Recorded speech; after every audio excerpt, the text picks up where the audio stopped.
Your Bookish de-influencers back! And I am ready to de-influence you from bookish items you're thinking of buying.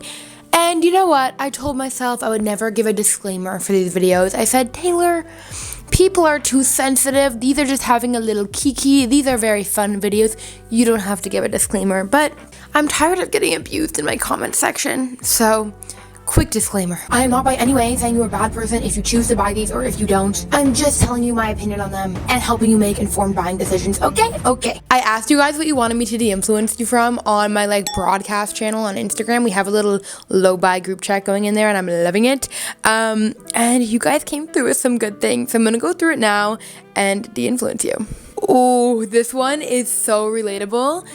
Buying the physical book as a trophy after you already read the digital version of the book or got it from the library.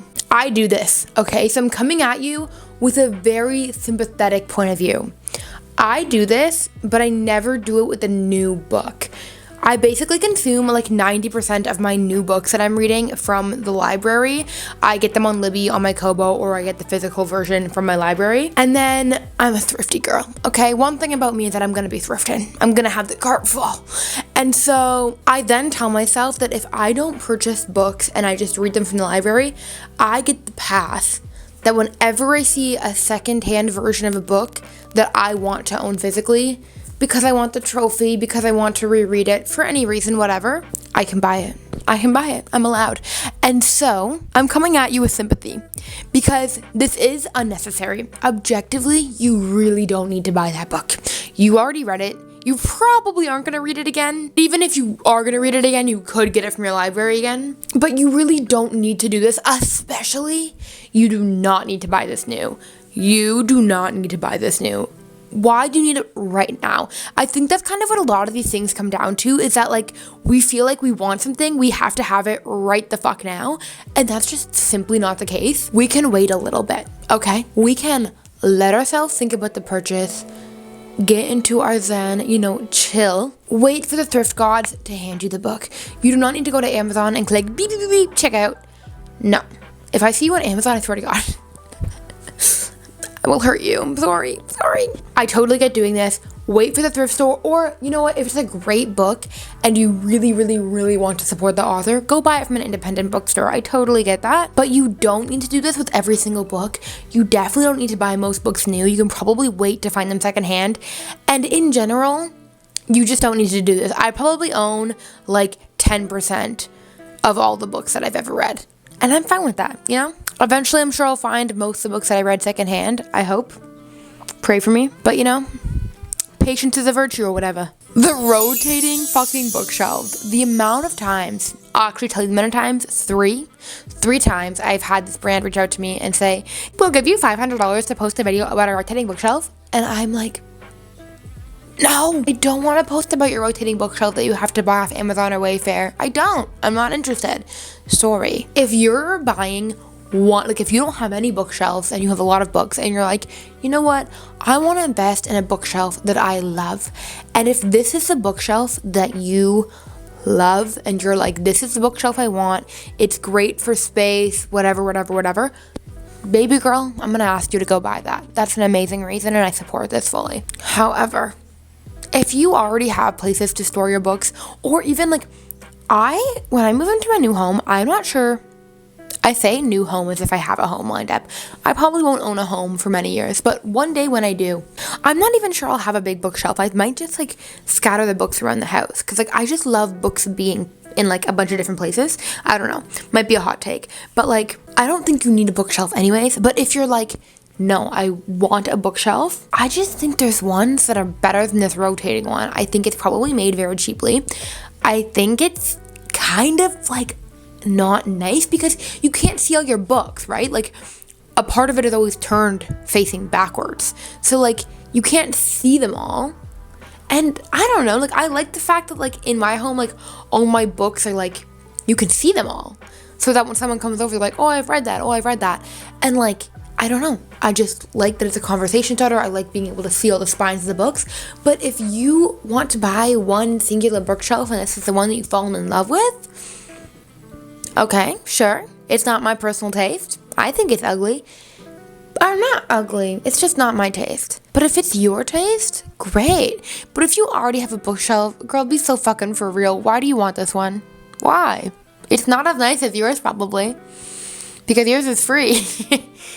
And you already own it. And you don't have to build it. And you don't have to bring it up the stairs to your apartment. And did I mention it's free because you already own it? Like, it's just unnecessary.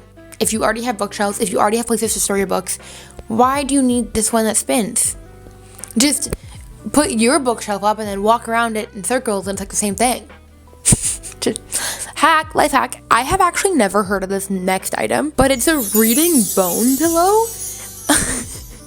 Apparently this person goes, they're getting marketed to me everywhere and I need you to de-influence me. Sister, even if I haven't seen this item a day in my life, I'm gonna de-influence you from it. So let's get into it. Let's get into the tea, let's get into the drama. Let's bash the bone pillow. I don't really see how this is different from a normal pillow. I think if you're looking at this and you're like, wow, that looks so comfy, you can have your legs up and then your book is resting on a pillow, I would like to introduce you to a pillow and encourage you to just use that. Like, at least before going out and purchasing this, like, make sure that you even like reading in that position. Like, try it out with a normal pillow first, and that might scratch the itch. Because this also isn't that cute of a throw pillow. So it's like, where do you put it when you're not actively using it? I'm sure you can get like cute patterns that like you would like and would match your vibe or whatever, but they are quite expensive. They are unnecessary. You know what? Maybe you try out an actual pillow with it and you're like, this is the shit. I'm loving a pillow on my legs while I'm reading. And you know what would take this up a notch? If it was bone shaped. And I need that. Then at that point, you know what, sister, go for it. But until then, I think we should maybe try using a regular pillow. And then also think about where the bone pillow is going to go when it's not being actively used. And if you think of both those things and you're like, nah, I still want the fucking bone pillow, right on. I'm not a fan. I don't think it's super cute. I don't see how it's different from a regular pillow at all. Basically, I think it's ugly. I'm so sorry. Whenever I say something's ugly, people yell at me in the comments, but I think it's ugly. I'm sorry. I think it's ugly. I don't think it's necessary and you shouldn't buy it. Okay, bye. Someone commented that they saw on like a Kindle Facebook group or something that someone had bought themselves a third Kindle. They have one in like every single room of their home. I'm not really a TikTok girly, so I'm not on there much. So this could be a trend that I'm just not privy to. I don't think it's a trend, but in case it is, you do not need more than one Kindle. You barely need one. I love my Kobo. If you want to buy an e-reader, maybe consider a Kobo, so we're not supporting Jeff Bezos. But if you still feel like you need a little e-reader, I respect it. And if you think it has to be the Kindle, then go for it. However, I'm going to ask you to cap it at one, okay? I'm going to say you got one, you're good. And this also goes for like buying every single new edition of a Kindle that comes out. Like, I'm sorry, you don't need the fucking colorful one. Your Kindle from 3 years ago works good, babe. You don't need to upgrade so that the button's in a different spot and so that it has color on the cover. Okay, I get it. Maybe if you're reading like books with pictures, sure, on the regular, maybe I see your point, but you don't need it. You genuinely deeply don't need it, and you especially don't need more than one. So I'm de-influencing you from like Kindles in general, especially owning more than one. That's where like it's like having one, I'm like, okay. Having two, I'm like, girl, be so fucking for real. This next one, if you are in North America, specifically Canada, I understand you and I see you, but it is rage buying a Kobo because of the tariff war happening in Canada versus US right now, and like not wanting to support an American brand because Kobo is Canadian. And I just want to say, I get it. I understand why you're like, I just want to support a Canadian brand. I want to support Kobo. I don't want to use my Kindle anymore. I understand that. I do. And if you live in Canada, the Kobo is better because the Kobo hooks up to our library so we can support our local libraries. So if you are like, I want an e-reader that's Canadian, that hooks up to our libraries, I get it. I'm a Kobo girl for those exact reasons. However, I will say, If you already have a Kindle and you love it and you use it every day and you don't see any features, like if you're not wanting to connect it to the library, that's the main draw for the Kobo in Canada, is that it connects to the library, and the Kindle doesn't do that. If that hasn't been an issue and you're not a library user on your e-reader, you don't need to switch. I know. I love Kobo. I genuinely love the company. I think they're amazing. I think once your Kindle craps out, let's switch to a Kobo, okay? Let's never buy Kindle again. Let's never support Bezos again. Just definitely. But if you have a Kindle and you love it, ride it till the wheels fall off, baby. The most sustainable thing, the best thing we can do is use what we already have. And from there, we'll buy a Kobo once the Kindle breaks. But you don't need it. I'm so sorry. I hate de-influencing people from moving away from Amazon. I mean, again, I kind of see it if you're like paying for Kindle Unlimited and you don't want to do that anymore. But like, then just stop paying for Kindle Unlimited. The money has already gone into the Kindle's pocket or Amazon's or Bezos' pocket, whether you switch to your Kobo or not. That doesn't make a difference, unfortunately. We can't reverse that. So, yeah. Make the decision you feel the best with, but I would urge you to not buy something, especially in the fucking economic crisis we're in. Okay.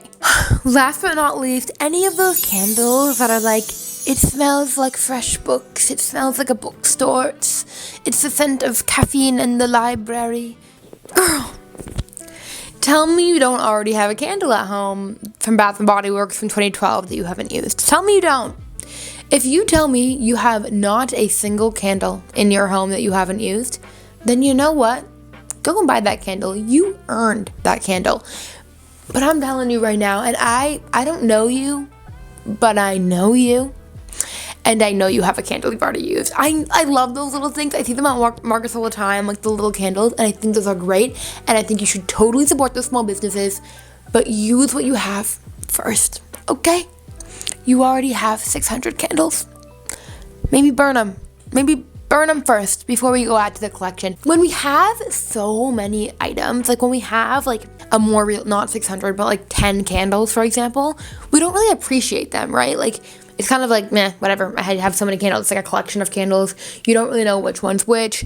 It's kind of just like, these are my candles. But if you really like take the time to actually use and enjoy the items you have, then when you buy new ones, it is more exciting. Like, if you actually had, like, no candles in your home, and you were like, I am actually in need of a new candle, and you went to a market, and you picked out the perfect candle, and it was so exciting, like, doesn't that feel so much better than just grabbing another candle because it's there, and it's on sale, and adding it to your collection, and you probably won't burn it for 5 years? Like, use what you have first. You don't need the fucking perfect book candle to go with it, because you already have the perfect book candle, and the perfect book candle is the one you haven't burnt yet, that's been sitting in your bookshelf for 5 years. Okay?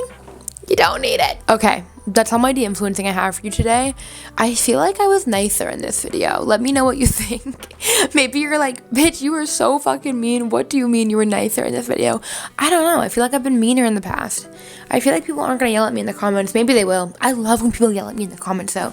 So I don't really know why I'm trying to like not allow that. Like maybe I should encourage the yelling more, because it's really good for my engagement. Something to ponder. Anyways, thank you so much for being here. I do not take for granted that you carved time out of your day to spend it with me. I appreciate you so much. And if you've made it this far, can you please comment an orange emoji? It can be any emoji. It can be the fruit that's orange. It could be an orange heart. Really just whatever orange emoji you're feeling, because I like to confuse the other people in the comments. It brings me great joy. Anyway, have an amazing day. I love you so much. Bye.